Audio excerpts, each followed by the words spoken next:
Hello everyone, I'm Dave Fry and welcome to The Space Between, podcast episode number 3. Today I have the great honor of speaking with Jessica. It is Jessica Silverman. Silverman, not Silverman. Silverman. Go ahead. We had such an amazing conversation. It lasted over an hour easy. I thank you for your patience in all of this, and I hope you resonate with it as deeply as I did. The brilliance of this understanding is that our obligation is to point you back to your innate well-being. We already see you as well. We know that you're not broken. This understanding unleashes profound inner freedom that is sustainable and life-changing. Please consider working with Jessica and or one of the other coaches on my YouTube channel. We are at your service because we truly never know how we're going to show up, and life is a dance. At the end of this podcast are some funny deleted scenes. Please enjoy. Jessica Silverman is a certified change coach, parenting coach, and positive discipline parent educator, an early intervention speech language pathologist. She takes great pleasure in serving others, helping them make the changes they desire and pointing them to their innate wisdom, peace, and resilience.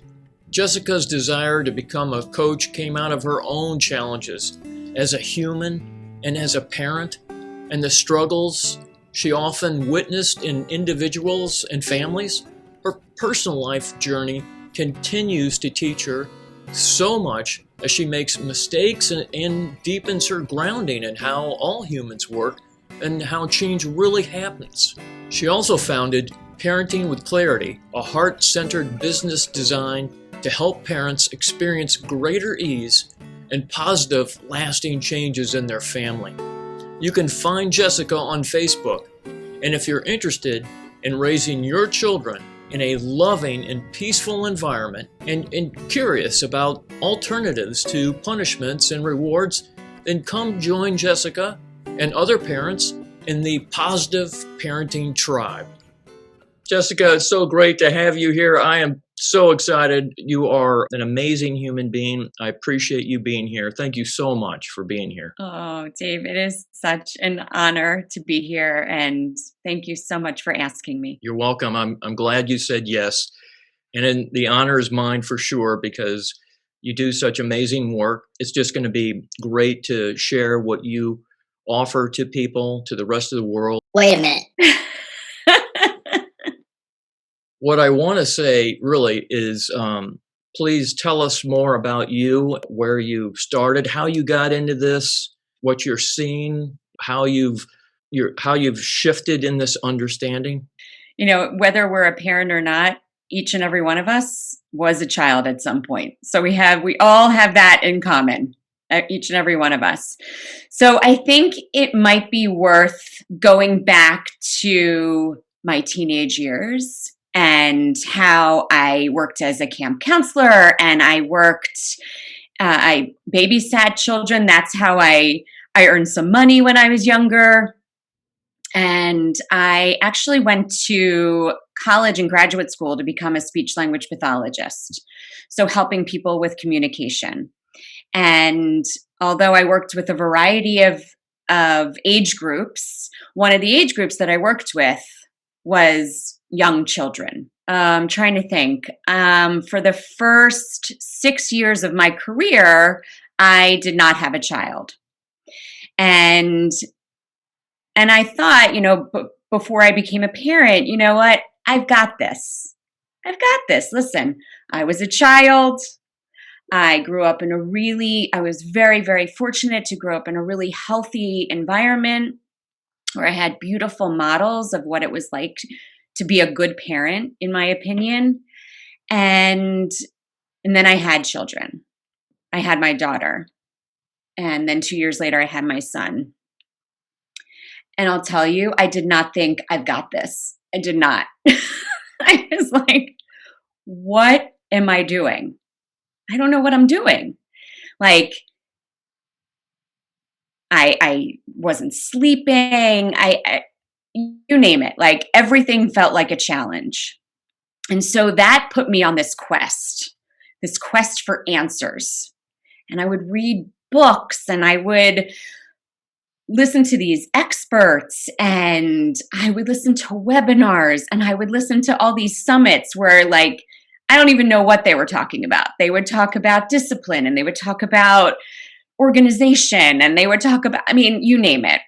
And I was listening and I was collecting all of these tools to put in my parenting toolbox because I felt like I'm not good at this.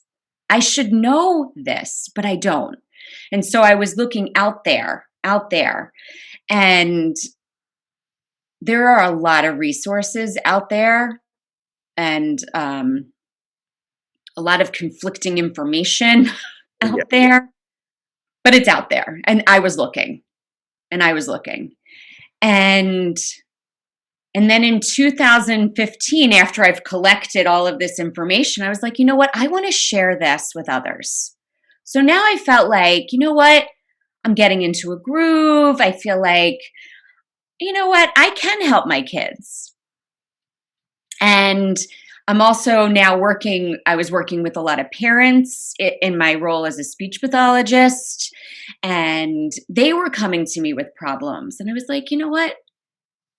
I want to be able to help not only these families, but I want to help beyond just families whose children are having some challenges with communication.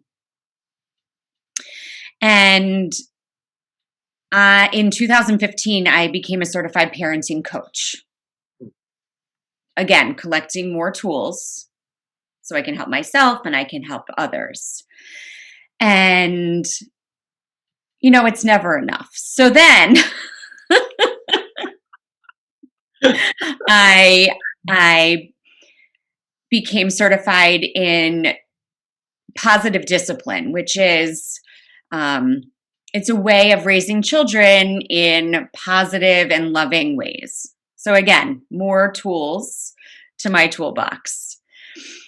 And then in 2018, I was on Facebook and I saw something from a Dr. Amy Johnson, and I know you know her well. Plug Amy Johnson here. Yes.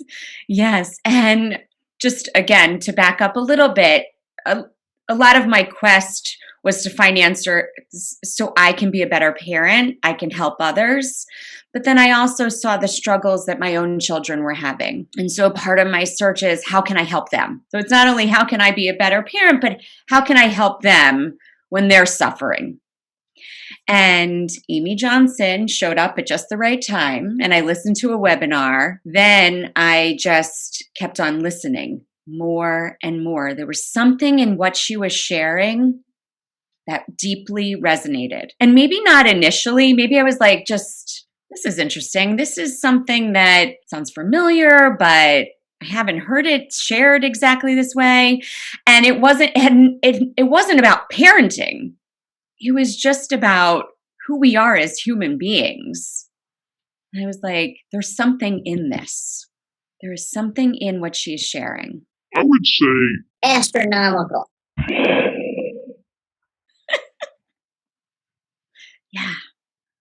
Yeah. I think that's perfect. The perfect word. It's like I just wanted to hear more and more and more and listen to other people who share the same understanding that she does.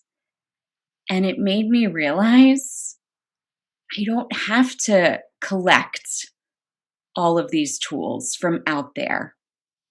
These tools that I'm looking for are within me, within my children, within the families that I support. It's all there. All right. Let me just stop you right now because you're blowing my mind. But for other people out there, I know that they're like, I don't get it. That's the crazy thing. It's like, I know we speak the same language here. And it's like, oh my gosh, if we could just take what you just said and fine tune that, because you're saying that, hold on a second, I don't have to go out and get all the tools. I don't have to do just countless hours of research and building up that tool case. You're saying I can drop it? What? So yeah, I love what you're saying, and I'm excited. You're going to tell us more. I remember someone saying it's like having a magic toolbox. So initially you're collecting tools for your toolbox, and you're collecting the hammer and the screwdriver and the wrench. But what I'm discovering is that there's like this portal to this box, this portal that opens up to something far bigger than we can imagine. And I imagine people who aren't in this conversation yet are like, what? What? What do you mean magic toolbox? These people are, woo! They know. Woo!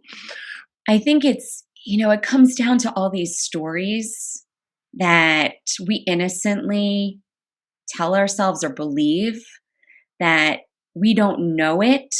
We have to get it. We have to get that information. We have to learn.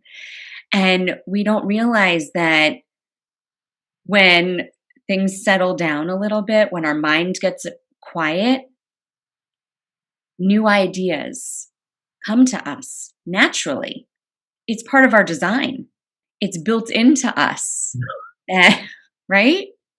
Oh yeah, yes. Trust me, I know exactly what you're saying. Yeah, I mean, there's so many places we can go with this. We could have 18 podcasts. So far, I've told everyone this too. It's like we're trying to explain something simple, right? Okay, so we experience our thinking every single day, hundreds of thousands of thoughts every single day. And yet someone comes along and says, hey, just let you know, you're not your thinking. What? What? What? It's turning our outward vision of finding the tools that are out there to build our toolbox. And it's saying, hey, hold on a second. You can drop the toolboxes and just relax into what's already within you and what's flowing through you.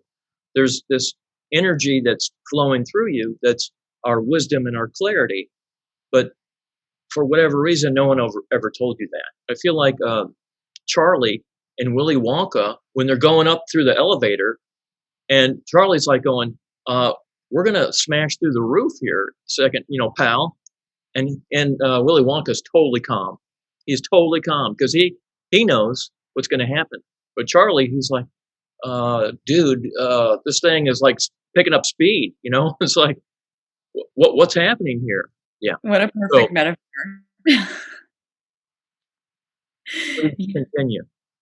Please continue. So I think there was something in what you said that made me realize that a lot of being a human being is not so much learning, but unlearning. We were born totally open and free and just doing what occurred to us to do without any concepts, without any beliefs.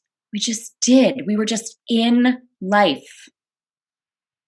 It's so beautiful. It's beautiful to watch a baby. And it's not that they don't suffer at times, but they cry. And then they come back to peace, and there's no judgment. There's no judgment. Oh, I shouldn't have cried. Why did I get so upset about that? None of that. They're just in life. And as we get older, then the concepts form and the beliefs form. And we have all of these feelings, right? They just come. And I think innocently, the adults in our life, and I've done this too, we see our children, we see young ones suffer and struggle, and we want to fix it. We want to make them feel better. we do whatever we can to stop them from feeling upset and stop them from feeling angry and frustrated and help them feel happy again, right? Right. And then that in doing this, you start to believe, you start to form this thought that, being mad and frustrated and angry and all of these negative feelings, I shouldn't be feeling that. There's something wrong with that. What can I do to make that go away? And we forget, like Willy Wonka knows, you're okay. Yeah. We forget that no matter what, we are okay. That we can feel angry and sad and frustrated. And it's okay because you're not going to go through the roof. Or if you do go through the roof, who knows what's on the other side of that? True. Yeah. And maybe, and you're right, you're safe no matter what. Right. Well, this is amazing. And you're working with parents. Are you also working with children? Tell us how that works. Yeah. So right now, the only time I'm really working with children is in my role as a speech pathologist and helping them with communication. But even that, I'm working primarily with parents and helping parents understand how we all work. And one of the things is kind of helping parents realize that where their frustration and where their anger and where their disappointment is coming from. Because it's so, again, like we were talking about finding those tools out there. It's also, we think that our feelings are coming from out there, coming from our circumstances and coming from our children, right? And we think, okay, well, I'll feel better when my child acts better. I'll feel better when my child doesn't behave in this manner. I'll feel better when something out there changes. And so part of my role is just kind of pointing them back to where our feelings are coming from, why we experience what we do, and that it's not our children's behavior, but it's our thinking in a moment. How profound that is, Can you tell us more about our thinking in the moment? Well, I mean, this is not an idea that I came up, so I cannot take credit, but Me neither. but I agree. When you see that, when you deeply see that thought arises for each and every one of us. It's not in our control. We can't control what comes into our awareness. We sure do experience it. So I'm just thinking about, we're talking about parenting. So there's one story that comes to mind when my son was younger and he was resisting going to bed. And he came up with every excuse under the sun not to go to bed. And I could feel like I was getting angry and frustrated because I was tired. I wanted to go to bed. And he, I don't know, wanted a drink or wanted something to eat or he was scared. I don't know. Whatever it was, I can't even remember the details, but I remember. And I'm pretty calm generally when it comes to my kids, but that night I lost it. And you could easily look at that situation from the outside and say, well, of course it was my son. He made me feel that way. He made me feel angry. He made me lose it and kind of put it on him. But then I think of all those other nights when he would act the same exact way and I didn't react that way. I didn't react that way at all. I had more patience, more understanding, more compassion.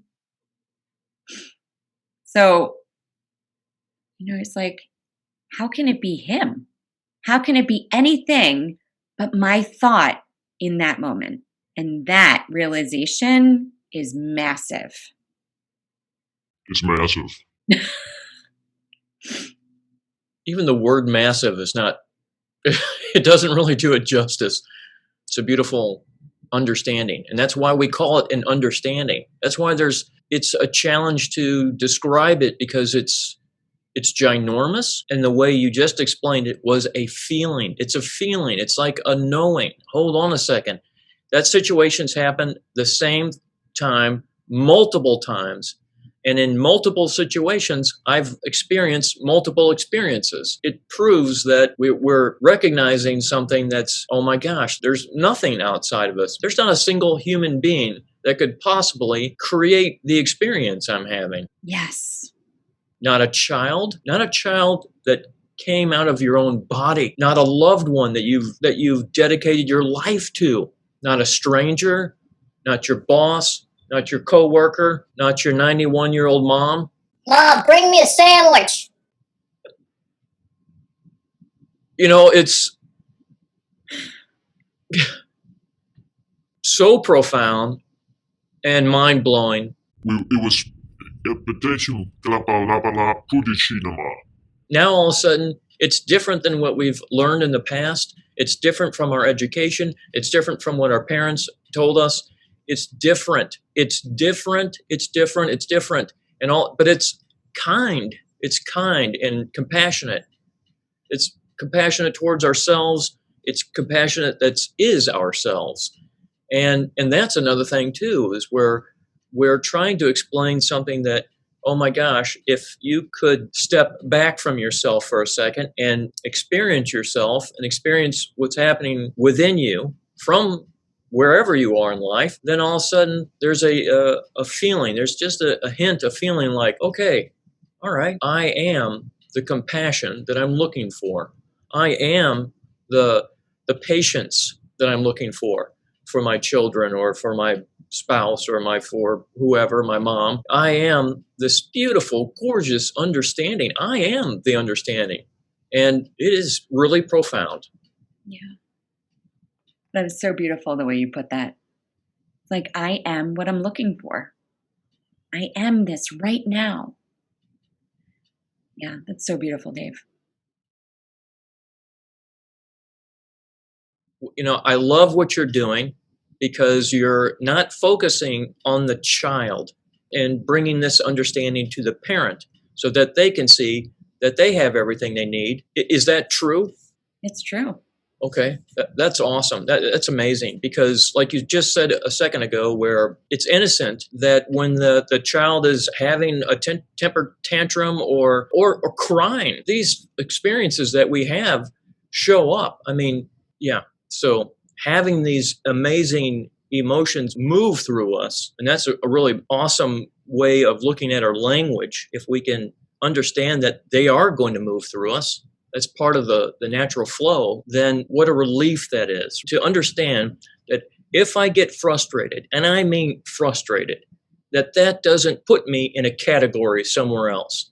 That doesn't mean that I get diagnosed. I love what you're talking about right now, because it's another reminder of how it's all okay to go from that laughter to sadness or to frustration or worry, whatever it is, whatever that roller coaster of emotion that may at one point have looked like a problem, we now see that it's totally normal and okay and safe. It's all okay.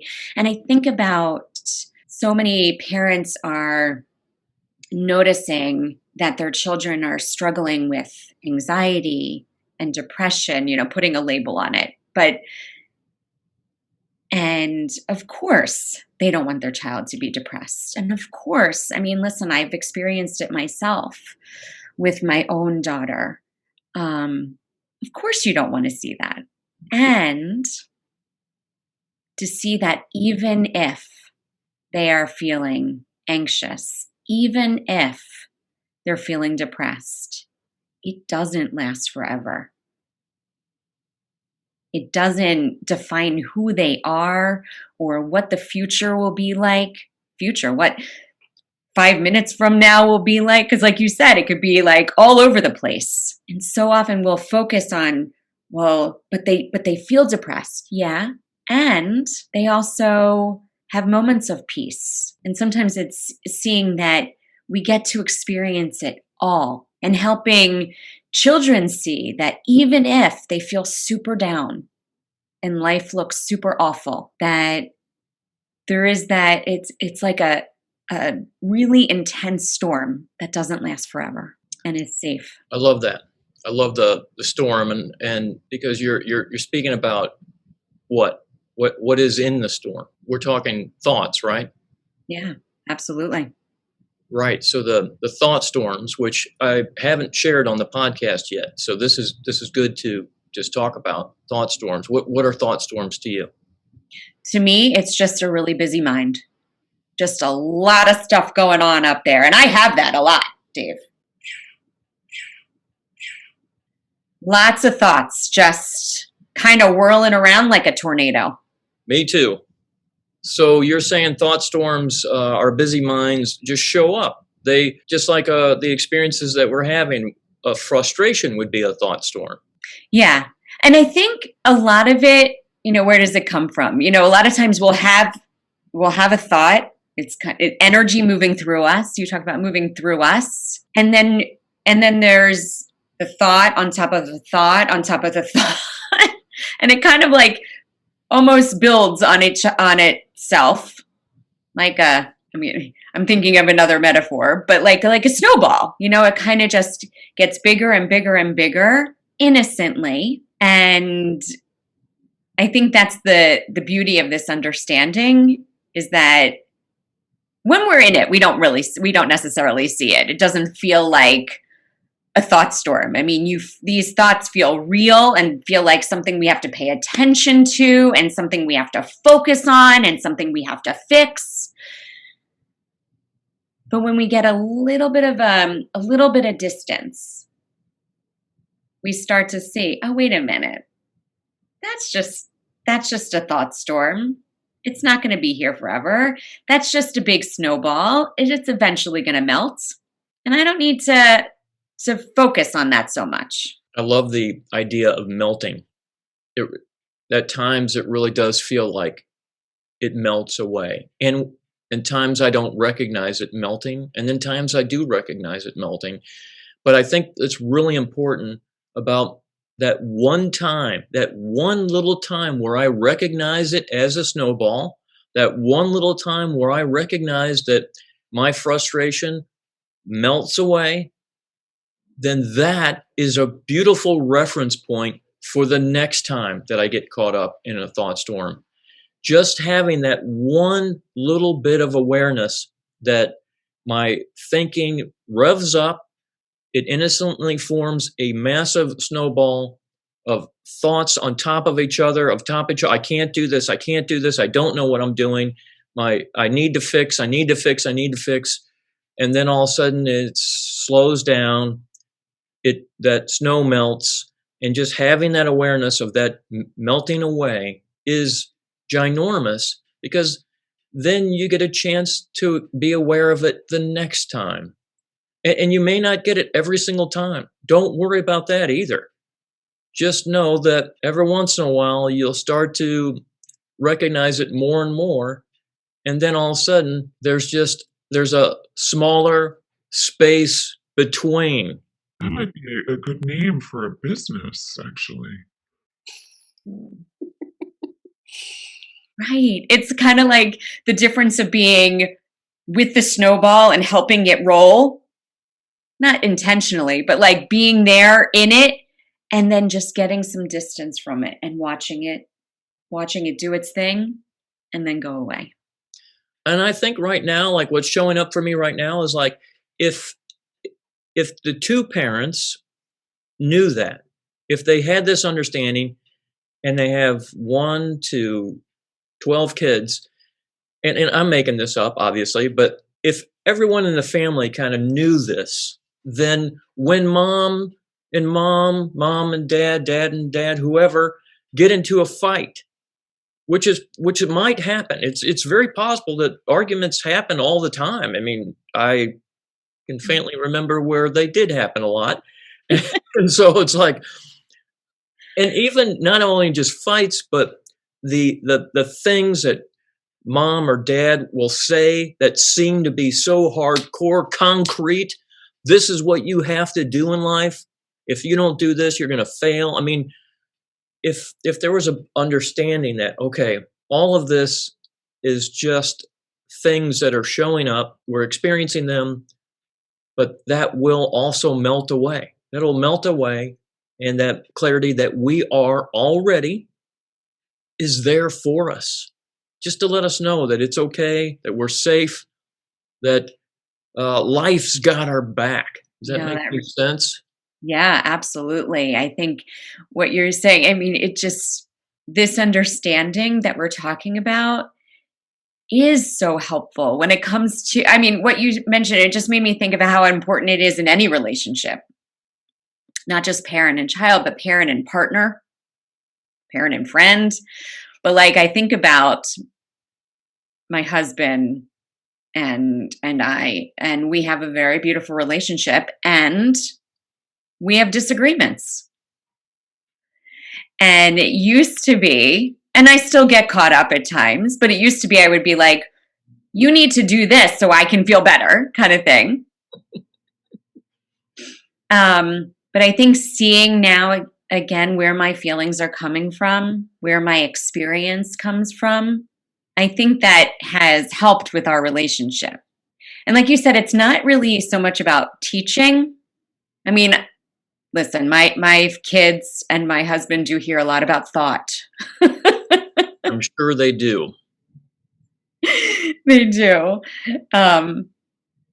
And sometimes I do need reminders to just kind of plant seeds rather than plant the seed and try to water it and help it grow. Because then like at some point, like there's the tune out part, but I do throw something in. Like, let's just say I'll lose it on my kids. When I have calmed down, when my snowball has melted, when the storm has passed, I can go back to them and I can say, you know what, sweetie, I lost it and it had nothing to do with you. So that's kind of how I bring it up with my kids. It had nothing to do with you. That was on me. That's what I was feeling at the time. And I can come from a place of clarity and I can apologize. And if my husband loses it, I'm on the sideline sometimes. He may or may not appreciate it. Be like, you know, it has nothing to do with you to my kids. Like, daddy's just having a hard time right now. So, and I might throw in some humor if I can.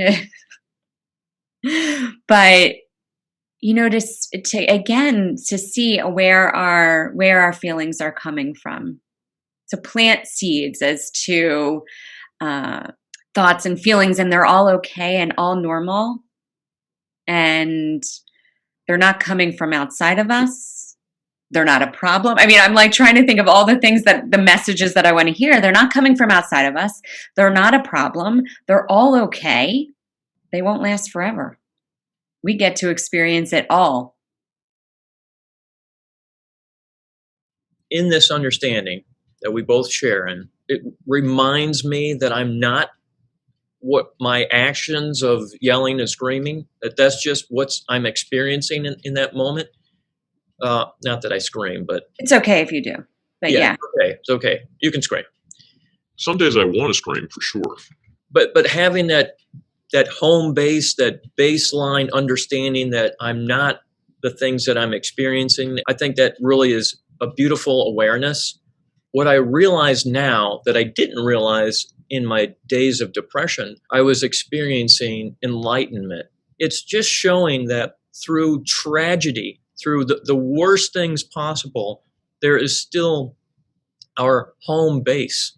There's still an understanding that we are love, and that love never fails. Because if we are love, which we are, it would not make sense on any level for you to act in any way other than love, unless you were caught up in thoughts that felt real and true and solid. And in our conversations with people, Dave, I think if we could tell people that you don't have to act on your thoughts, like you don't have to, your thoughts are not truth. I mean, I think that alone would just make such a difference in any interaction. We don't need to do what arises, what thoughts come to our heads, into our awareness, in our minds. We don't need to do that. That it's just that storm. It's just that snowball. It doesn't mean I have to do this. It's so fascinating and so interesting where a thought can show up and it almost has a story. I mean, a real story behind it. And yet I find that thoughts are so fragmented. It's so strange where in 1 minute I can have a thought that's really, really positive. And the next minute I can have a thought that actually goes against that positive thought I had. And it's like, Who's talking to who up there? so I think it's a great point to see that thing actually work. And I point up there because there's a lot of jello and electricity and mycelium that's working up there. And it seems like it's pumping out a lot of thoughts, and they can be really contradictory and they can be really confusing at times. And I think that's a great sign. It's a great sign. It really is. When it's confusing up there, it's like, okay, I get it, dude, I get it. I'm going to step back and let you do your thing. But trust me, I know that I'm not this back and forth, whatever that is up there. I know I'm not. I know it's a part of me. Are you part of me? This loving brain is constantly trying to protect us from something. And it's just amazing.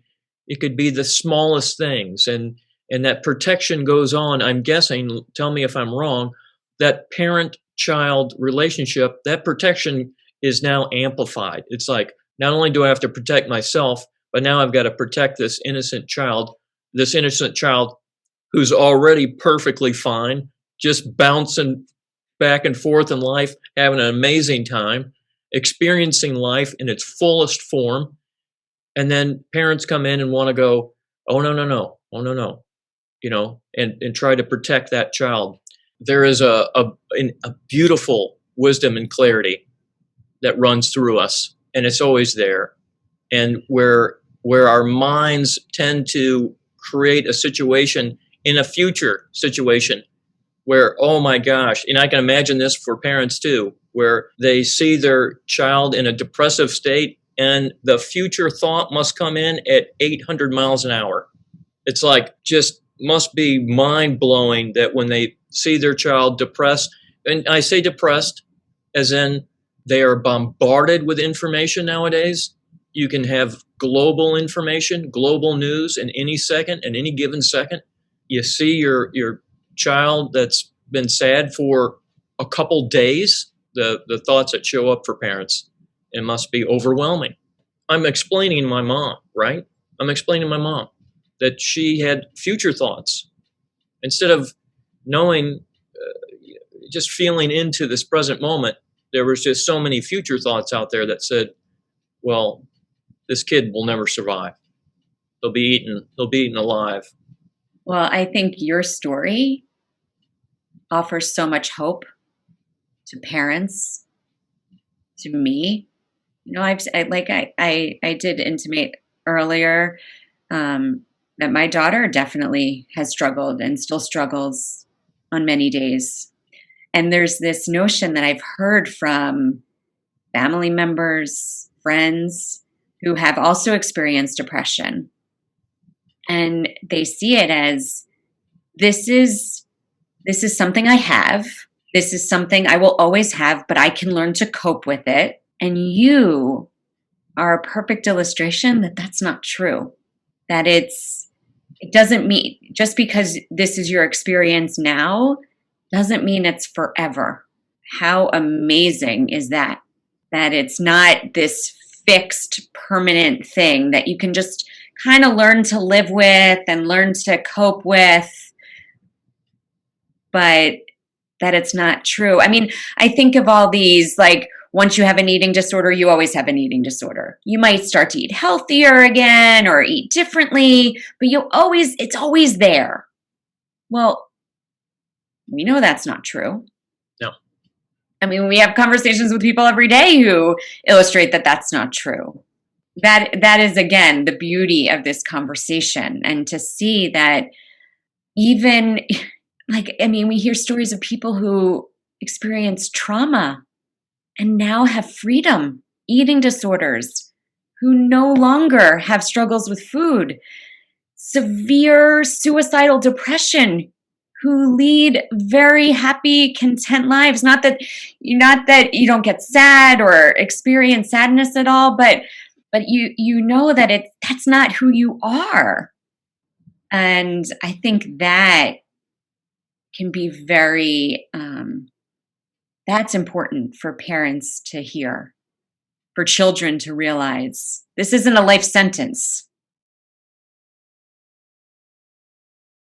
I love this conversation. I love the compassion, the empathy. And you and I both have coached for a while, and we have heard stories. They're beyond my imagination. And yet this understanding is giving us an awareness that there's a moment where we all get caught up in storms, to be able to step back again, to see that the storm is happening, and yet I, or this, whatever, I have to use the word I because it's part of our language. I am not the storm. Even when I'm caught up in that storm and I don't realize my clarity at that point, there's just something that, for whatever reason, and I can't explain it, seems to show up. Like clarity and wisdom kind of shows up a little bit different this time around than back in the old days.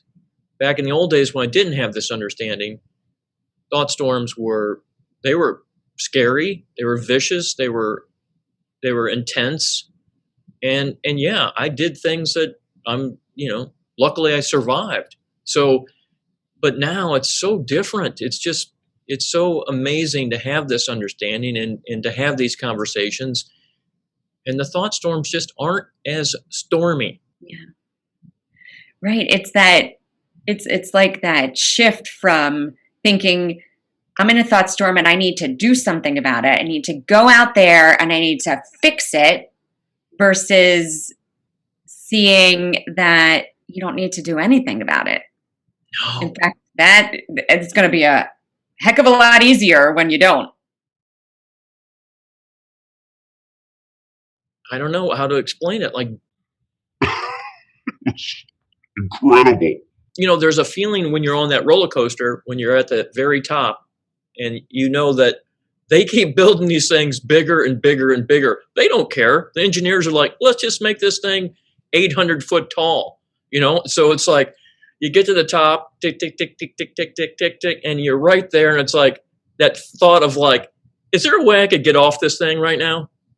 That thought of just like, boy, this was not smart. This was not a smart idea. And then you go for it, and you have to go for it. You have to go down that thing. And then it's like, it's the best thing that's ever happened to you. I can't wait to go back on it again, but I don't want to wait in line. Oh my gosh. I just have this thought, like, it comes to me, like, I almost feel like I'm on the roller coaster, and you said the click, click, click, like, that is the worst part for me generally on a roller coaster. It's that anticipation, the click, click, click, like, when are we going down? And then when you go down, you're like, oh, that wasn't so bad. But in our minds, Yeah. in the imagination that, we were so creative, it's like that anticipation that, what is it going to be like? It's going to be horrible. I'm going to die. I'm going to die. Wait a minute. I did that, and I want to do it again. I love that. I love how you say imagination. It's incredible. We have an enormous imagination from all sides of the spectrum. Oh, we have imaginations for sure. It's incredible. It's absolutely stunning, our imagination. Yeah. And like you said, those thoughts that come into our head, it's not consistent. There's a lot of contradictory statements and, stories that don't match. That's a mind for you. I thought I was going to ask these questions like a couple hours ago. And I think what's fascinating about these conversations is like time is funny here. And you had said earlier in the beginning about portal. Time is funny when you are really into these conversations and growing and learning and resonating with yourself and becoming aware of all this. Time is really interesting in this space. The space between. A few friends of mine know that you're here, very excited for this opportunity, and so they wrote in some questions. They are parents of children. I'm going to read you the questions, all of them, even though we could easily go over each one. I want to just read them all to you and then let that float around in your amazing brain and then have you respond accordingly. How can this understanding help the parents of a child who are about to separate and want to safeguard their child's well-being? How can this understanding assure parents that they can separate for their own purposes and not adversely affect their children? How can the understanding help someone who was subjected to emotional abuse for years and is about to embark on a life as a single parent cope with fear? How to help your child who feels left out socially from play dates, sleepovers, etc., deal with these circumstances? How to stop it from impacting his confidence? How can this understanding help him and me in this situation? As a mom, I feel that I'm doing everything that I can, and yet I feel that I should be doing more. I experience guilt and beat myself up for not being perfect. Those questions, those feelings are so common. I hear it a lot.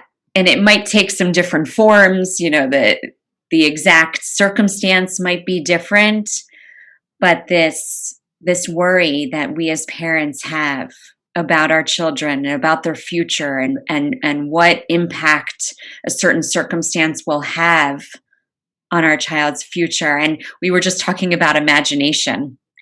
And so how can this understanding be helpful? In one way, it's being aware that we do have an imagination that can run wild, and a mind that tries to predict what it's going to be like, what it's going to look like, what the impact on their well-being. And it feels so real. Like, of course, this could happen. Anything could happen. And we get so involved in this story that we forget that right now, our child is fine. We forget that our child's well-being cannot be broken or taken away by a circumstance. I love this metaphor of a well of being. It is it's who we are, it's who our children are, it's what we have access to always. And no circumstance can change that. That doesn't mean that we or our children don't have periods where we suffer. It doesn't mean that we don't struggle. But beneath those experiences that are constantly in flux, underneath that is well-being, is peace, is joy. It's there. It's waiting for us always. And on top of that, going back to that storms happen, but underneath that's what's always there, and it can't be ruined or impacted by anything, by separation, by maybe social isolation or not being included. Sometimes we don't see that in ourselves. We don't see that we have that we don't see that we are incredibly resourceful and incredibly resilient. And sometimes when we start to see that in ourselves, we see that in our children as well. I mean, to see a child learn how to walk, gosh, what perfect example of resilience. They stumble, they fall, they get back up. They fall, they get back up. They fall, they get back up. Always. They experience disappointment. And then they laugh. Again, resilience. It's a part of them.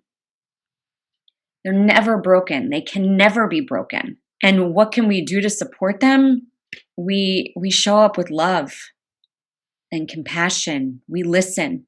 We listen to them. The other thing I wanted to mention is, and I think this came up in our conversation, just about our own wisdom, right? Like, we have wisdom, we have common sense, we have knowing, but it's not something that is available for some made up future that we don't know about.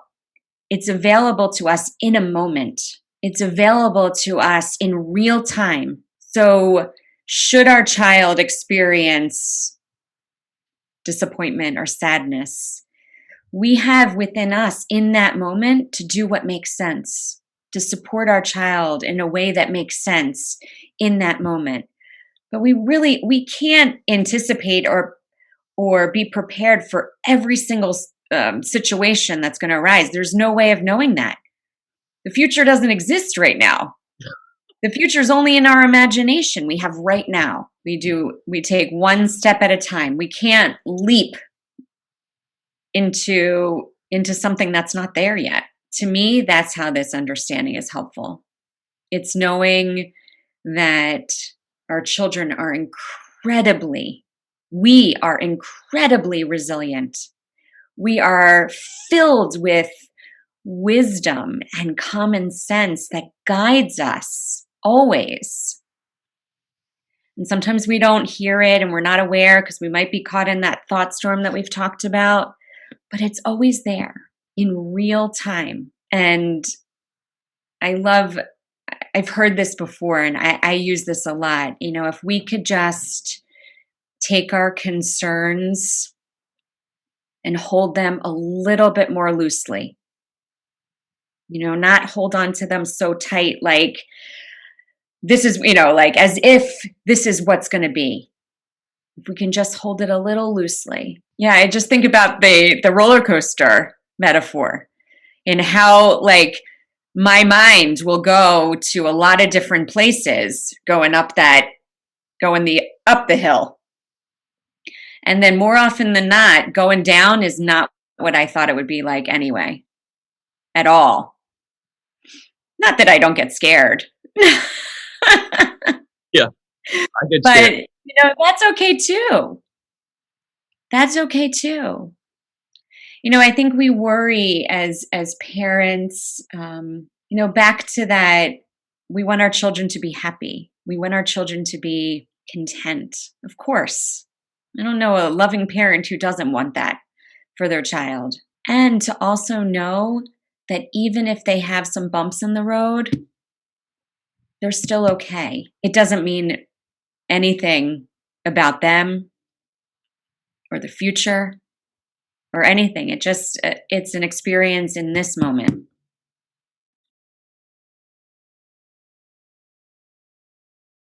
What else is going on with you? How can people reach out and connect with you? You can always include my email address. That is a way to get in touch with me. It's parentingwithclarity@gmail.com. Or you can find me on Facebook. I have a really wonderful community of parents who just want to raise their children with love and compassion and respect. It's called the Positive Parenting Tribe, raising children with compassion or love, compassion, and respect. So you can find me there and we can talk more and you can connect with other like-minded parents. And I just wanted to say that, having this understanding doesn't mean that we don't make mistakes. It doesn't mean that we don't do things that maybe we later regret or wish we had done differently. It's moment by moment. And sure, we might do something and then say, what, next time I would do it differently. And that is okay too, It's not about being perfect, because I don't even know what that is anyway. I don't either. And thank goodness, because this understanding is sharing what it's like to be a human being. Thank you so much for being here. This has just been absolutely amazing. Oh my gosh, namaste, namaste. Wow, this has just been mind-blowing. Always is a mind-blowing experience having these conversations, but having someone like yourself who is taking on a role that is extremely important and crucial and vital. And I can't thank you enough for following your wisdom and your clarity, because somehow you've grown into this space where you are right now. Isn't that amazing? Life lives us in beautiful ways, Dave. It really, really does. It really does. It's fascinating. How can we end this podcast? What would you like to say, Jessica Silverman?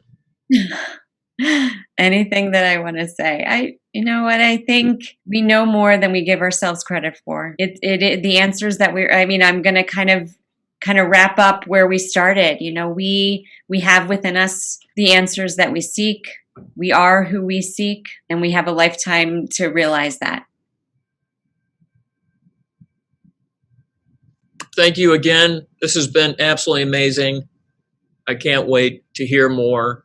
And this is just one little small podcast compared to the multiple series that we'll have in the future. But from this understanding, which is so different in so many ways, if things are showing up through us, I know for a fact they are, that means that it is okay to talk, because there may be some sort of wisdom and clarity that's showing up that I don't even recognize, that resonates with you or resonates with someone else.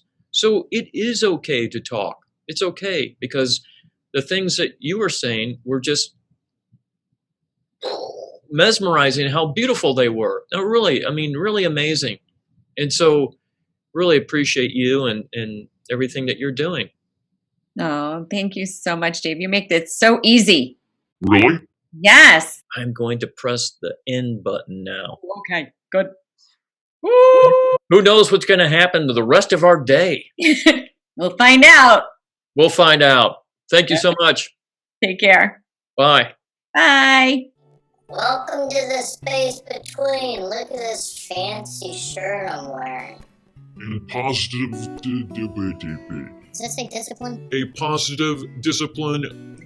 Discipline. Does that say discipline? Does say discipline. This is interesting. These people are woo I know. Woo. Go ahead. and change some things around. I know. All right, here we go. And move into right. We have so much cool information in here. Oh my gosh. All right. So wait, where am I looking? Do you see those? I don't do those. Where up there that says "Do not disturb"? Ooh, you're brilliant. Yeah. You can take that part, move it down here, splice this part out, move this one over. Yeah, no problem. Yes. Yeah. Oh my gosh, how do I not laugh this whole time? Okay. This could last for 9 hours. 9 hours. It was invitation Pudicinema. So I already know that this is going to be amazing experience. Are you part of me? This loving brain is constantly trying to protect us from something. Go ahead. Okay. I'm just going to... I love you. Okay, go on. Who knows? Who knows what's going to happen? That's what we know. That we don't know. We know that we don't know. And that's a beautiful thing to really be in, is that I don't know exactly. And I'm not saying there's right or wrong in any of this, not at all, because I'm here right now talking to Jessica Silverman. Keep spiraling. I can't say it. Spiraling. What? Spiraling. See, my work as a speech pathologist is coming in handy now. Spiraling. Spiraling. Spiraling out of control. What? Ah, Oh my gosh. Let's start crying any second now. really? Yes. Woo! We have so much cool information in here. I mean,